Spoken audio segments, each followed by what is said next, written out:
World cricket की एक ऐसी टीम ऋतिक जो मैक्सिमम टाइम सेमीफाइनल्स और फाइनल्स खेली गई है। हम इसको एक अंडरडॉग्स बोलते हैं जब भी कोई बड़ा टूर्नामेंट आता है। मेजरली केवल आईसीसी की बात कर रहे हैं हम लोग इस वीडियो में हम लोग एक शॉर्ट एनालिसिस लाएंगे न्यूजीलैंड क्रिकेट का इन डेप्थ की वो क्या अंदर उसके ग्राउंड रूट लेवल पे और क्या डोमेस्टिक क्रिकेट उनकी चलती है, कौन कौन से प्रोग्राम्स है जो उनके यहाँ अंडर सारे स्पोर्ट्स में मेजरली क्रिकेट में जो होते हैं। इस टीम के बारे में ऋतिक स्टार्टिंग से बता कि कैसे इनका डोमेस्टिक स्ट्रक्चर है पूरा। डोमेस्टिक स्ट्रक्चर अगर हम लोग न्यूजीलैंड की बात करें तो बहुत ज़्यादा एक्सटेंसिव नहीं है। एक ओडीआई कप है जो फोर्ट कप के नाम से इनका मेंस में होता है, सुपर स्मैश T20s है, और प्लंकेट शील्ड ये इनका वनडे फर्स्ट क्लास रहता है। केवल ये 3 फॉर्मेट्स हैं, लेकिन जिस तरीके से एग्जीक्यूट कर रहे हैं, क्योंकि इनके लिए एक फ़र्क हमको दिखाई देता है किसी बड़े हम लोग क्रिकेट बोर्ड से बात करें, फॉर एग्जांपल ऑस्ट्रेलिया और न्यूजीलैंड में ये बहुत मेजर फ़र्क है, या फिर इंडिया और न्यूजीलैंड में अगर हम बात करें तो चीज़ें कमर्शियल नहीं है इतनी। जो प्राइमरी फोकस है वो स्पोर्ट है और वो एथलीट है, इसीलिए प्रोग्राम्स भी इनके बहुत स्पेसिफिक हैं। 1-2 ही प्रोग्राम्स हैं, लेकिन वो प्रोग्राम से आप रिजल्ट देखिए कितने अच्छे हैं। केवल क्रिकेट में नहीं, जैसा ही रिदम ने भी बोला कि वो ऑल ओवर फॉर्मेट है, इन जनरल स्पोर्ट के लिए है।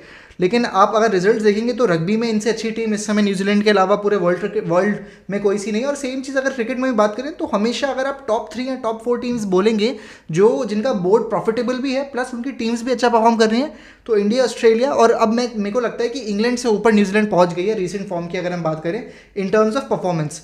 वो प्रायोरिटी क्योंकि हमेशा स्पोर्ट रही है, इसके वजह से मुझे लगता है कि न्यूजीलैंड इतनी सक्सेसफुल रही है। हम लोग ग्राउंड रूट लेवल पे भी एक बार बात करेंगे, बट पिछले 10 सालों में जितना क्रिकेट देखा है, हम लोग 12 साल की बात करें 2013 चैंपियंस ट्रॉफी से, जो ग्राउंड रूट लेवल पे इनका काम रहा है प्लेयर्स को लेके, अगर आप टीम भी देखें इनकी, आप सबसे पहले एस्पेक्ट पर अगर हम बात करें जो मैनेजमेंट का ध्यान रहता है वो हमेशा रहता है कि फील्डिंग रिदम कोई भी कंडीशन हो कैसा भी हो, फील्डिंग आपकी ऐसी चीज़ है जो अगर आप अच्छी करेंगे तो आप मैच में बने रहेंगे। इरिस्पेक्टिव बैट्समैन का दिन है तो चलेगा, बॉलर का दिन है तो चलेगा, लेकिन अगर फील्डिंग बेहतर है तो परफॉर्मेंस हमेशा एक टीम एक कंपटीशन अच्छा देती है।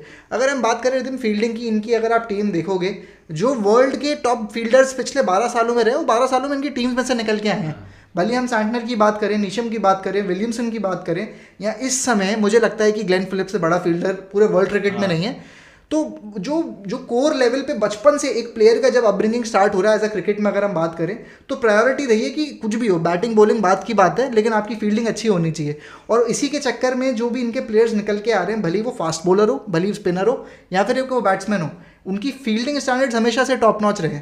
और हम बात करें अगर बैटिंग की भी, तो रिदम अगर जैसे तू ध्यान देगा, इनके बैट्समैन में भी कभी भी इनकी ये अप्रोच नहीं रही है कि आर या पार करें हम लोग, या इनका T20 स्टाइल नहीं रहा है। बहुत ओल्ड फैशन तरीके से इन्होंने चीज़ें आगे ली हैं। भले आप ओडीआई क्रिकेट की बात करें, टेस्ट क्रिकेट की बात करें, या फिर हम बात करें T20 की, और मोस्ट ऑफ द टाइम्स वो रिजल्ट इनको अच्छे मिले हैं। प्राइमरी फोकस ये रहता है कि अगर हम किसी बैट्समैन को खिला रहे हैं तो क्या वो हमको इतनी कंसिस्टेंसी दे रहा है कि वो हर मैच में हमको 30, 35, 40 रन दे रहा है। अगर हम लोग ओडीआई क्रिकेट की बात करें, या T20 में क्या वो इम्पैक्टफुल इनिंग्स दे रहा है हमको, वो कहीं ना कहीं फोकस रहा है। और इनके अगर हम प्लेयर्स भी देखें, जो इन्वेस्टमेंट्स आज की जो टीम देखो आप 2025 में चैंपियंस ट्रॉफी हम लोग खेल रहे हैं, न्यूजीलैंड की टीम में से विलियम ओरूक या मुश्किल से 1 या 2 खिलाड़ी और ऐसे होंगे जो अभी रिसेंटली सेटअप में घुसे।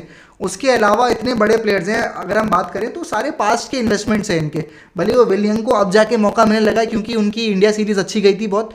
या फिर हम लोग बात करें सैंटनर की, जिनको इन्होंने कैप्टन बनाया। सैंटनर को रिदम अगर तू मुझे बात बता, सैंटनर ने इतने सालों से क्रिकेट खेली है, ऐसा कभी लगता था कि आप इसको कैप्टन के रूप में देखोगे? अगर किसी और टीम में सैंटनर होते, कोई भी टीम कैप्टन नहीं बनाती, लेकिन न्यूजीलैंड ने कैप्टन बनाया ये सोच के कि नहीं एक्सपीरियंस है और इन्वेस्टमेंट। वही हम बात करें ना कि इतने लंबे समय से आप किसी प्लेयर को लेके चल रहे हो, तो उसने इतनी इंटरनेशनल क्रिकेट खेल ली है। तो मेरे ख्याल में ये जो स्टेप्स रहे ना इनके प्लेयर को लेके, कि नहीं हमको गेम को या कमर्शियल पॉइंट से नहीं देखना कि हमको प्लेयर पैसा बना के दे रहा नहीं दे रहा है, जो चीज़ आपकी जो परफॉर्मेंस अच्छी है, जो टीम के लिए अच्छा है, वो मेरे ख्याल में इनकी प्रायोरिटी रही है। इसी की वजह से इतने सक्सेसफुल रहे हैं। कुल मिला के बहुत अच्छा स्पोर्टिंग नेशन है। उसके साथ साथ जो ऋतिक इस टीम के अंदर, इस कंट्री के अंदर ओवरऑल जो एनवायरनमेंट है वो शायद स्पोर्ट्स के लिए बहुत अच्छा है। वो एक स्पोर्टिंग नेशन को सबसे ऊपर रखता है कि आपका माहौल टीम के अंदर, आपके प्लेयर्स क्या फील करते हैं, आपका मैनेजमेंट, आपके देश के लोग आपकी टीम के लिए क्या विश्वास रखते हैं, कैसा वो मानते हैं आप लोगों को। और ऋतिक ये इस चीज़ शायद बाकी नेशन से इसको अलग बनाते हैं। न्यूजीलैंड किसी भी क्रिकेटर रिस्पेक्टिव ऑफ कंट्री किसी से भी पूछोगे, सब लोग बोलेंगे न्यूजीलैंड के प्लेयर्स मतलब नेचर वाइज है, कोई भी चीज़ का वो बेस्ट है, एक बेस्ट कंट्री है, ट्रैवल करने के लिए भी वहाँ क्रिकेट खेलने में बहुत मज़ा आता है। और उसके जो ऋतिक जो तूने एस्पेक्ट्स बोले वो सारे, इनका जो एक प्रोग्राम है वो शायद सारे स्पोर्ट्स कवर करता है। हाँ, उस प्रोग्राम का नाम बता दे एक बार। हाँ, प्रोग्राम का नाम, इनका ओवरऑल डेवलपमेंट है, न्यूजीलैंड स्पोर्ट्स के नाम से इनका प्रोग्राम है, high performance sports New Zealand, HPSNZ ये प्रोग्राम का नाम है। और ये स्पेसिफिकली प्रोग्राम केवल क्रिकेट के लिए नहीं है, क्रिकेट, रग्बी और जितने भी मेजर स्पोर्ट जो न्यूजीलैंड जिसमें कम्पीट करता है वर्ल्ड लेवल पे, उन सारे स्पोर्ट्स की एक इकलौती प्रोग्राम है। ऐसा भी नहीं है कि आप मल्टीपल स्पोर्ट्स से तो अलग अलग प्रोग्राम्स हो, हाई परफॉर्मेंस प्रोग्राम है, हर स्पोर्ट का एक ही है। और इसमें इतना अच्छा फ्रेमवर्क है इनका, क्योंकि बहुत ज़्यादा लोग इनके पास वैसे भी नहीं है जिनका पास्ट परफॉर्मेंस अच्छा रहा है, जिनके फ्यूचर में एक्सपेक्टेशंस है कि ये आपको कंट्री को रिवॉर्ड देगा।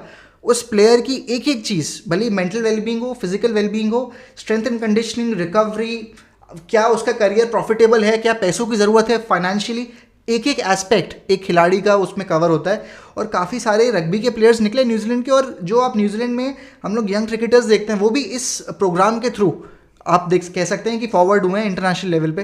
तो मेरे ख्याल में वो जो प्रोग्राम का इम्प्लीमेंटेशन आज से नहीं है, बहुत सालों से है। इसी के चलते कॉन्सिस्टेंट, मतलब अगर हम बात करें तो रेगुलर वर्ल्ड लेवल पे इनके एक ऐसे एथलीट्स निकल के आ रहे हैं जो हर स्पोर्ट में डोमिनेट कर रहे हैं। और देखिए एक सबसे बड़ी बात, इनका कोई भी प्लेयर एक बहुत बड़ी ब्रांड नेम है, एक बहुत बड़ा नाम नहीं होता। इनकी एक पूरी टीम अपने आप में इतना अच्छा एक बैलेंस देती है, जिस वजह से आप कभी भी इनके अगर ये 350 रन में मारेंगे तो उसमें कम, हाँ तो इनके 2 या 3 प्लेयर का कंट्रीब्यूशन इतना रहता है जो स्कोर तक लेके जाता है। एक बहुत बड़ा टूर्नामेंट रहता है IPL में भी न्यूजीलैंड के प्लेयर्स पे इतना बड़ा दाव नहीं लगता जो शायद ऑस्ट्रेलिया, वेस्ट इंडीज या साउथ अफ्रीका या इंग्लैंड के प्लेयर्स पे लगता होगा। तो न्यूजीलैंड को जो ICC का, मैं जैसे हम लोग बोलते हैं मिस्टर ICC बैट्समैन या बॉलर, हम इसको मतलब मैं पर्सनली मिस्टर ICC न्यूजीलैंड को एक टैग दे सकते हैं कि वो हमेशा ही फाइनल से सेमीफाइनल्स खेलती है। हालांकि उनके पास ODI वर्ल्ड कप नहीं है, लेकिन 2019 के अगर आप देखो तो पूरे प्रॉपर एक विनर ही है, वो ऑन द बुक्स नहीं है। लेकिन और देख इनके अंदर जो डोमेस्टिक क्रिकेट के अंदर और इनका कोचिंग स्टाफ और इनके मैनेजमेंट, और ज्यादा हमको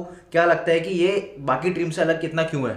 नहीं, जैसा कि तूने बात करी कि क्योंकि कभी भी एक प्लेयर पे ध्यान नहीं होता है। अगर आप इनकी बैटिंग पे भी अगर हम नज़र डालते हैं, फॉर एग्जांपल चैंपियंस ट्रॉफी में जिस तरीके के इनके प्लेयर्स हैं, कभी भी इंडिविजुअल प्लेयर पे फोकस ही नहीं होता है। First of all reason ICC अच्छा खेलने का ये है क्योंकि कंडीशंस को अडेप्ट मुझे नहीं लगता न्यूजीलैंड से ज़्यादा अच्छे से कोई और टीम करती है। क्योंकि अगर आप ऑस्ट्रेलिया, इंग्लैंड की बात करोगे तो सब कॉन्टिनेंट में आके वो लोग फंसते हैं। अगर हम लोग श्रीलंका, अफगानिस्तान, इंडिया की बात करेंगे तो फॉरेन कंडीशंस में वो फंसते हैं।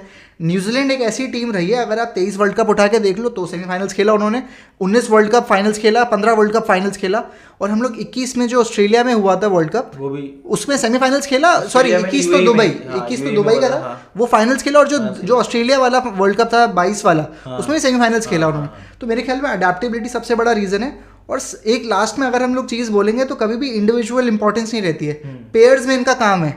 अगर आप बात करो तो कि कॉनवे और रचिन रविंद्रा की जो कॉम्बिनेशन है वो कितनी सक्सेसफुल है, बीच में केन विलियमसन और डैरल मिचेल कितना काम कर रहे हैं, उसके बाद नीशम, और अगर आप बात करें ग्लेन फिलिप्स की तो उनका कैसा काम चल रहा है, और सेम चीज़ इनकी फास्ट बॉलिंग में है। और शायद ये सबसे बड़ा रीजन है कि वो किसी भी कंडीशन में अपने आप को डाल लेती है। बिल्कुल, शायद इससे अच्छी कोई टीम नहीं है जो हमको, मतलब इंडिया में रहते शायद best test victory in the history of sport, मतलब क्रिकेट की बात कर रहा हूँ, न्यूजीलैंड ने जो हमको 3-0 हराया है। शायद इतनी टूरिंग टीम्स आई है, किसी ने भी इंडियन कंडीशंस को इतने अच्छे से डोमिनेट नहीं किया। और सैंडर का जो तूने पूछा कैप्टन बने, उसी कैप्टन ने हमको 3-0 हराया न्यूजीलैंड में, और उसने अपनी बॉलिंग और कैप्टनसी दोनों, उसको उनका एक कैरेक्टरिस्टिक देख के नहीं लगता कि वो कैप्टन मटेरियल है, या उनकी बॉडी लैंग्वेज देख के नहीं लगेगा, लेकिन वो जो इफेक्टिव है, हाँ वो बहुत इफेक्टिव है। बहुत शांत स्वभाव का देश है, बहुत शांत लोग हैं वहाँ के, कुछ भी हबड़ा तबड़ी नहीं है। और वर्ल्ड कप सेमीफाइनल में जो शायद उन्होंने डाइजेस्ट किया, वो कोई और टीम होती तो शायद वो डाइजेस्ट ना करती फाइनल में, वो न्यूजीलैंड ही थी जिन्होंने डाइजेस्ट किया और उसको इतने अच्छी तरीके से लिया। उसके बाद रहते उनके किसी भी क्रिकेटर का या किसी भी एक्स क्रिकेटर का कोई ऐसा बयान नहीं आया जो स्पोर्ट को इफेक्ट करे, जिसके रूल्स इफेक्ट हो। ऑटोमेटिकली वो रूल चेंज हुआ है बुक्स में ICC का, वो रूल नहीं है चौकियों वाला, तो अब वो भी चेंज हुआ है। और ऋतिक, न्यूजीलैंड क्रिकेट इतना बड़ा आज की डेट में है, शायद अब उसको अंडरडॉग हम नहीं बोलेंगे, प्रोमिनेंट एक दावेदार है। हम कभी भी कोई ICC के टॉप 4 कोई भी tournament, T20 world cup, ODI या फिर, और हम लोग वर्ल्ड टेस्ट चैंपियनशिप भी बोल रहे हैं, वो जीते हुए वो, हाँ 2021 जीते हैं, चैंपियंस ट्रॉफी भी एक बार जीते हुए हैं वो। तो ऋतिक, ये कुछ की पॉइंट्स थे इस वीडियो में जो हमको लगता है कि न्यूजीलैंड को इतना बड़ा एक प्रोमिनेंट टीम बनाता है वर्ल्ड क्रिकेट में। और बाकी चैंपियंस ट्रॉफी पे अभी हमको लगता है कि जो इंडिया और न्यूजीलैंड है, ये तो आपको पता ही है कि क्वालिफाई कर गए हैं, पाकिस्तान बांग्लादेश बाहर है। लेकिन इंडिया की हम लोग बात कर रहे थे कि बहुत अच्छी टीम है, ऐसा बहुत मेरे को लग रहे हैं चांसेस कि न्यूजीलैंड हो सकता है फिर से फाइनल्स खेले। तो न्यूजीलैंड इस बार भी चैंपियंस ट्रॉफी खेलने की, जीतने के फेवरेट्स मुझे दिखाई दे रहे हैं। अगर इंडिया के साथ मुझे एक टीम रखनी होगी तो इस समय शायद इंडिया के बाद या इंडिया के बराबर मैं न्यूजीलैंड को रखूंगा। आपको क्या लगता है न्यूजीलैंड की परफॉर्मेंस इस चैंपियंस ट्रॉफी में कैसे रहने वाली है? आप कमेंट्स में ज़रूर बताइएगा।